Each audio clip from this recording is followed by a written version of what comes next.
Good morning छात्रों, दीपक सिंह व्यावसायिक शिक्षक आपका। ये आपका एसी मोटर जो है पेपर 2 में ही विद्युत चुम्बकीय प्रेरण में चुंबक में ही है ये। तो एसी मोटर आपसे पूछ देता है कि इसके भाग बताइए, चित्र बनाइए। और चित्र आप देखिए, नॉर्थ पोल साउथ है, ये आर्मेचर, एक ठो आर्मेचर दिखाया है ऐसे, और फिर ये ऐसे घूमेगा, फिर ऐसे घूमेगा, फिर ऐसे घूमेगा। मतलब एक तरह से ये 360 डिग्री आर्मेचर घूमता है एसी में। तो विद्युत धारा जनित्र इसको कहते हैं, जनरेटर को। इसका सिद्धांत क्या है कि जब इसके अंदर देखिए भाग पहले क्या है, मुख्य रूप से 4 भाग होते हैं एसी डीसी दोनों मोटर में। डायनमो में, इसे आप डायनमो भी कह लीजिए, गाड़ी में लगा होता है। तो क्षेत्र चुंबक होता है, आर्मेचर होता है, स्लिप रिंग सर्पी बला जिसे कहते हैं, और ब्रूश होता है। तो ये देखिए 2 चुंबक लगाया, एक आर्मेचर आपने लगाया, और ये स्लिप रिंग इसी के साथ बुश लगा होता है, और ये इस तरह से ले आके दूसरे बुश से इसमें जोड़ा हुआ होता है। तो NS आपका क्षेत्र चुंबक, ABCD कुंडली हो गई आपकी ये, और S1 S2 सर्पी वलय हो गया, B1 B2 आपका बुश हो गया। बड़ा सिंपल सा डायग्राम है, और इसका वही फ्लेमिंग के दाएं हाथ के नियम के अनुसार ये काम करता है। ये आर्मेचर जब इस तरह से रहता है तो 0 डिग्री होती है इसमें, तो कोई धारा नहीं बहती। और जब ये 90 डिग्री हो जाता है तो इस समय इसका विद्युत वाहक बल मैक्सिमम हो जाता है। फिर उसके बाद 90 से ये फिर 180 डिग्री पर हो जाती है, तो उस समय फिर विद्युत वाहक बल जो है बिल्कुल समाप्त हो जाएगा, क्योंकि चुंबकीय धारा फ्लक्स रेखाएं इसमें गुजरेंगी ही नहीं। फिर उसके बाद ये 180 अंश के बाद 270 डिग्री पे होता है, और फिर 270 डिग्री पे भी इसमें अधिकतम मान विद्युत वाहक बल का हो जाएगा, और 360 फिर होगा तो फिर ये फ्लैट हो जाएगा। तो इसमें विद्युत चुंबकीय रेखाएं नहीं गुजरेंगी, तो विद्युत वाहक बल फिर आपका 0 हो जाएगा। यही इसकी कार्यविधि है, और सिद्धांत आप समझ ही रहे हैं। जो है विद्युत चुंबकीय प्रेरण के सिद्धांत पे ये काम करता है। आते हैं डीसी धारा को देखिए। देखिए इसका ग्राफ भी बना दिया कि 90 डिग्री पे होगा तो ज़्यादा इसमें करंट रहेगी, और फिर यहाँ पर आएगा आपका, तो फिर और 360 पे जाएगा तो 0 हो जाएगा यहाँ पे। तो 0, 90, 180, 180 और उसके बाद 360। एक ही साइकिल बनाइए ग्राफ में, तो आप इसको दिखा सकते हैं। डीसी मोटर में भी, डायनमो में डायरेक्ट करंट डायनमो, ये भी आपका डीसी करंट है। तो इसमें भी क्षेत्र चुंबक होता है, आर्मेचर होता है, स्लिप रिंग होता है, बुश होता है। इसके अंदर भी इसका चित्र देखिए तो वही NS और ABCD बना के ये PQ आपका जो है सब स्लिप रिंग हो जाता है। इसमें थोड़ा सा चित्र में परिवर्तन है, पेज में मैं दे रहा हूँ, इसको आप देख लेंगे। और MN क्या है, बुश है, और इसके साथ ये सर्किट जुड़ी हुई है। इसमें एक रेजिस्टेंस यहाँ लगा दिया गया है। इसमें भी वही क्रिया होगी कि डीसी धारा में जब ये ग्राफ से ही समझ लीजिए 90 डिग्री होगा तो ज़्यादा इसके अंदर प्रेरण बल रेखाएँ, चुंबकीय बल रेखाएँ गुजरेंगी, तो यहाँ पर ज़्यादा मतलब विद्युत वाहक बल E मैक्सिमम होगा। फिर 180 पे आएगा तो 0 हो जाएगा। फिर उसके बाद 270 पे जाएगा तो फिर मैक्सिमम हो जाएगा, और उसके बाद 360 पे आएगा तो फिर विद्युत वाहक बल इसके अंदर जो 0 हो जाएगा। तो यही चार पोजीशन बनती हैं इसकी। इसे आप AC DC मोटर निश्चित पूछता है, इसकी कार्य बताइए, सिद्धांत बताइए, इसके जो पार्ट हैं वो बता दीजिए, थोड़ा ग्राफ भी बना दीजिए, अच्छा नंबर मिलेगा आपको।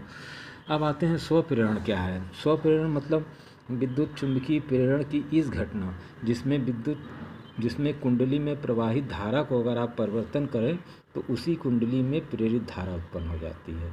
मतलब अगर आप कुंडली में प्रवाहित धारा को परिवर्तन करेंगे तो कुंडली में प्रेरित धारा उत्पन्न हो जाती है। इसे हम विद्युत चुंबकीय प्रेरण की इस घटना को हम स्वप्रेरण कहते हैं।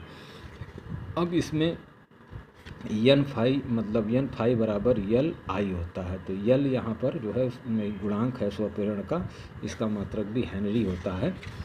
और उसके बाद हम इसके अंदर देखते हैं तो इसमें अन्योन प्रेरण एक बड़ा इम्पॉर्टेंट है, जिस पर कि ट्रांसफार्मर काम करता है।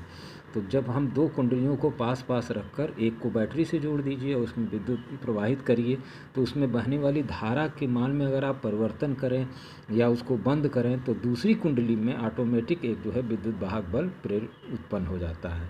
और विद्युत चुंबकीय की इस घटना को हम अन्योन प्रेरण कहते हैं। तो इसमें एक प्राइमरी कुंडली होती है और एक द्वितीय कुंडली होती है, और यही चीज़ आपको ट्रांसफार्मर में भी मिलेगी। ट्रांसफार्मर किस सिद्धांत पे काम करता है, तो अन्योन प्रेरण के सिद्धांत पर ट्रांसफार्मर काम करता है, जिसमें AC धारा जो होती है इसको कम अधिक करने से दूसरी कुंडली में भी उत्पन्न हो जाता है धारा।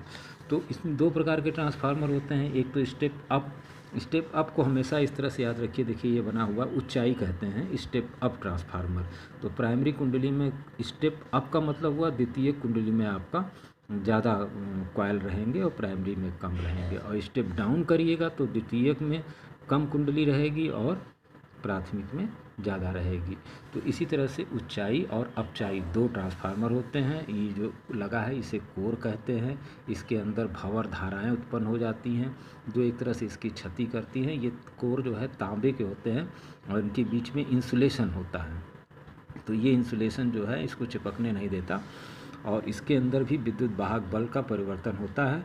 प्राथमिक कुंडली में आप जब करंट देंगे तो सेकेंड एसी मेन में देंगे तो प्राथमिक कुंडली ये हो गई आपकी, और इसके कारण इसके अंदर द्वितीय कुंडली में आपका धारा उत्पन्न हो जाती है, विद्युत वाहक बल उत्पन्न हो जाता है, जिससे प्रेरित धारा भी उत्पन्न होती है।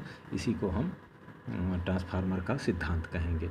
अब इसके लिए सूत्र आप देख लें तो इसमें देखिए वी एस मतलब सेकेंडरी वोल्टेज बराबर वी प्राइमरी वोल्टेज, और ई एस मतलब विद्युत वाहक बल बटा ई पी, और एन एस बटा एन पी। अब इसी में एक संबंध आ जाता है आई से, तो आई पी बटा आई एस, वी एस बटा वी पी, और दोनों ये एन एस बटा एन पी।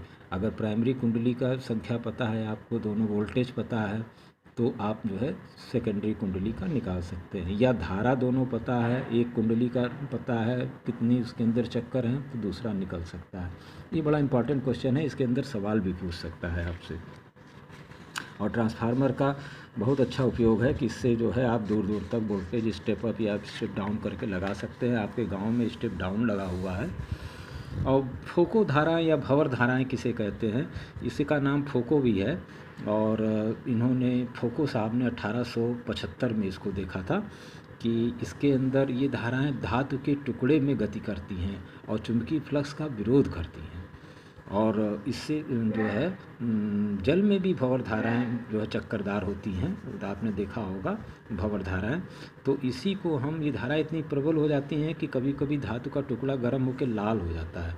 तो ये चालक के प्रतिरोध पर निर्भर करता है, और यदि चालक का प्रतिरोध अधिक है तो भंवर धाराएं क्षीण हो जाती हैं। तो इस तरह से आप इस भंवर धारा को भी समझा सकते हैं। और ये मैक्सिमम चुंबकीय फ्लक्स में परिवर्तन होने के कारण वैद्युत धारा उत्पन्न होती है, और इस चीज़ को जो है फोको साहब ने 1875 में देखा था। तो इन्हीं जो है धातु के संपूर्ण आयतन में प्रेरित धाराएं उत्पन्न हो जाती हैं। तो ये धातु की गति या फ्लक्स परिवर्तन का विरोध करती हैं। तो ये एक तरह से भंवर धाराएं, ये ट्रांसफार्मर का मतलब एक तरह इसमें लॉस भी होता है और ऊर्जा का ह्रास भी कम हो जाता है। तो ये चैप्टर यहीं ख़त्म होता है छात्रों, और ये आज आपका सेकंड पेपर भी ख़त्म कर समझिए। अब ये देख लीजिए, एक एक नंबर का सवाल है। चुंबकीय फ्लक्स का मात्रक क्या है, न्यूटन पर एम्पियर मीटर भी है, और सॉरी ये गलत है, वेबर आप अगर कहें तो सीधे इसका मात्रक वेबर भी है। वेबर भी चुंबकीय फ्लक्स का मात्रक नहीं, न्यूटन मीटर पर एम्पियर यहाँ हम लोगों ने देखा है अभी इसका मात्रक। तो ये आप देख लें एक बार और, मुझे थोड़ा सा इस कन्फ्यूज़न हो गया, तो होता है पढ़ाने में अक्सर। तो ये देखिए न्यूटन मीटर पर एम्पियर, ये सही होगा आपका, और यहाँ गलत दिया हुआ है। इसमें वीडियो को मैं लंबा नहीं करना चाह रहा था। न्यूटन मीटर पर एम्पियर। वेबर जो है आपका बी का मात्रक होता है, चुंबकीय क्षेत्र की तीव्रता। हेनरी पर मीटर चुंबकशीलता का है। प्रेरकत्व का मात्रक ओम सेकंड है, जिसे हम यल कहते हैं। और उसके बाद चुंबकीय फ्लक्स में मात्रक वेबर को टेस्ला पर मीटर स्क्वायर लिखा जा सकता है। और लेंज का नियम ऊर्जा से संबंधित है। दो कुंडलियों का अन्योन्य प्रेरण गुणांक प्रतिरोध पर निर्भर नहीं करता है, ये इम्पॉर्टेंट चीज़ है। और किसी कुंडली के अंदर लौह चुंबकीय पदार्थ की छड़ रखने पर कुंडली का स्वप्रेरकत्व बढ़ जाता है, एकदम सही बात है। और चुंबकीय फ्लक्स की परिभाषा दीजिए, स्वप्रेरण गुणांक की परिभाषा दीजिए, भंवर धाराएं से आप क्या समझते हैं, ट्रांसफार्मर का सिद्धांत बताइए, ये फ्लेमिंग के दाएं हाथ का नियम बताइए, और ये बहुत सवाल पूछता है, फैराडे का नियम बताइए, और इसके अंदर अन्योन प्रेरण का उदाहरण देके ट्रांसफार्मर को समझाइए और लेंज के नियम को बताइए। ये भी यहाँ देखिए, ट्रांसफार्मर में किस प्रकार की धारा का प्रयोग किया जाता है। ट्रांसफार्मर डीसी पे काम नहीं करता क्योंकि डीसी में आवृत्ति नहीं पाई जाती, इसलिए ट्रांसफार्मर डीसी पे काम नहीं करता, सिर्फ एसी पे काम करता है, क्योंकि एसी में आवृत्ति 50 हर्ट्ज जो आप देखते हैं वो पाया जाता है। इसीलिए ट्रांसफार्मर का पूछ भी देता है कि ट्रांसफार्मर से डीसी को अप डाउन नहीं कर सकते, बिल्कुल नहीं कर सकते, क्योंकि उसके अंदर आवृत्ति नहीं पाई जाती। एक लाइन का उत्तर है आपका। और ट्रांसफार्मर एसी पे काम इसलिए करता है क्योंकि उसके अंदर आवृत्ति पाई जाती है। तो छात्रों, ये यहाँ पर हमारा सेकेंड पेपर जो 70% दिया है वो ख़त्म होता है। आगे हम लोग बेसिक इलेक्ट्रॉनिक्स तीसरे प्रश्न पत्र में आएंगे, जिसमें कि आपको मैंने बताया ना सेकंड पेपर से, इसके अंदर भी देखिए संधारित्र भी है और अर्धचालक भी है, विद्युत धारा एसी डीसी के बारे में भी है।